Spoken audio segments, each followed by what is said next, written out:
Hello and welcome. I am JV with the Cyber and U team, and today we're going to cover the most commonly used DNS records, and then we're also going to actually create a DNS record on our server 2016.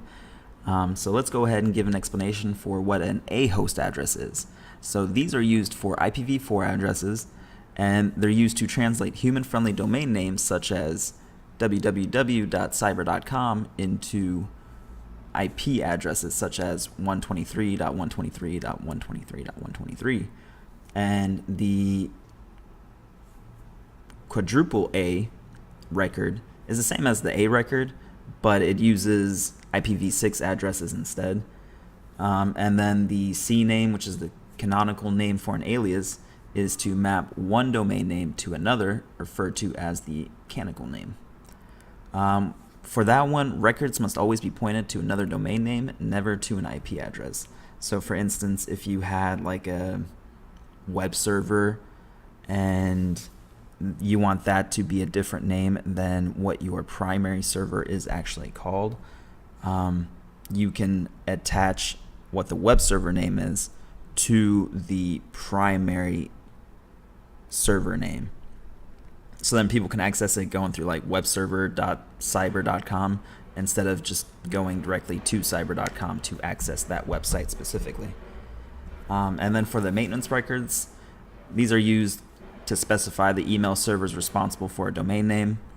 The NS or name server records are to identify the DNS servers responsible for a zone, specifically the authority behind that zone. And then the pointer records are primarily used as reverse records to map IP addresses to domain names. So the opposite of what an A record is. And then you have the start of authority, and this specifies authoritative information about a DNS zone, including the primary name server, the email of the domain administrator, the domain serial number, and several timers relating to refreshing the zone. And then you have your service record itself, which is a generalized service location record used for newer protocols instead of creating protocol-specific records such as mail exchange records. And then you also have your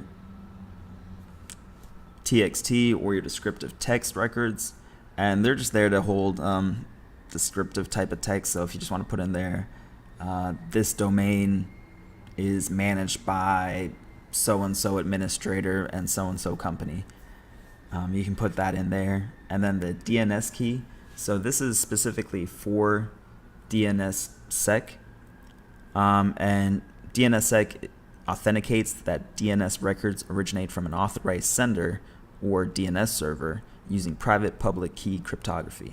So it's basically just there to give you an extra layer of security between different DNS servers, and just verifying that you are truthful to who you say you are.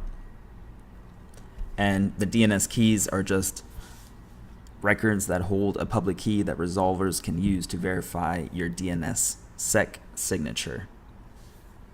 And with that, we can actually go ahead and get into it and begin creating our own records. Okay, so to create our DNS records, we're going to go to the bottom left, click on the Windows symbol, click on Server Manager, and then expand this, go to Tools at the top right, and then go to your DNS right here, and this will pop up the DNS Manager. So we don't have a reverse lookup zone configured, but for right now we're going to go to our domain, which is contoso.cyber, and then go to the domain DNS zones, sites, and then we'll just create our record in the default first site name. And the way to do that is you just go on the right side here, click new host. We're just going to create a IPv4 host address, and for this we're going to call it test.cyber. As you can also see, you got your fully qualified domain name below here, and then we're going to put in an IP address that we want to associate with this name. So if you're trying to have a website be associated with that IP address, this is where you specify the name itself that people would use. And generally, if you don't have a pointer record already created, you would like to click on the create associated pointer record, just so if people type in that IP address, it'll point back to this name that we are just now creating. But since we never configured a reverse lookup zone, this should give me an error.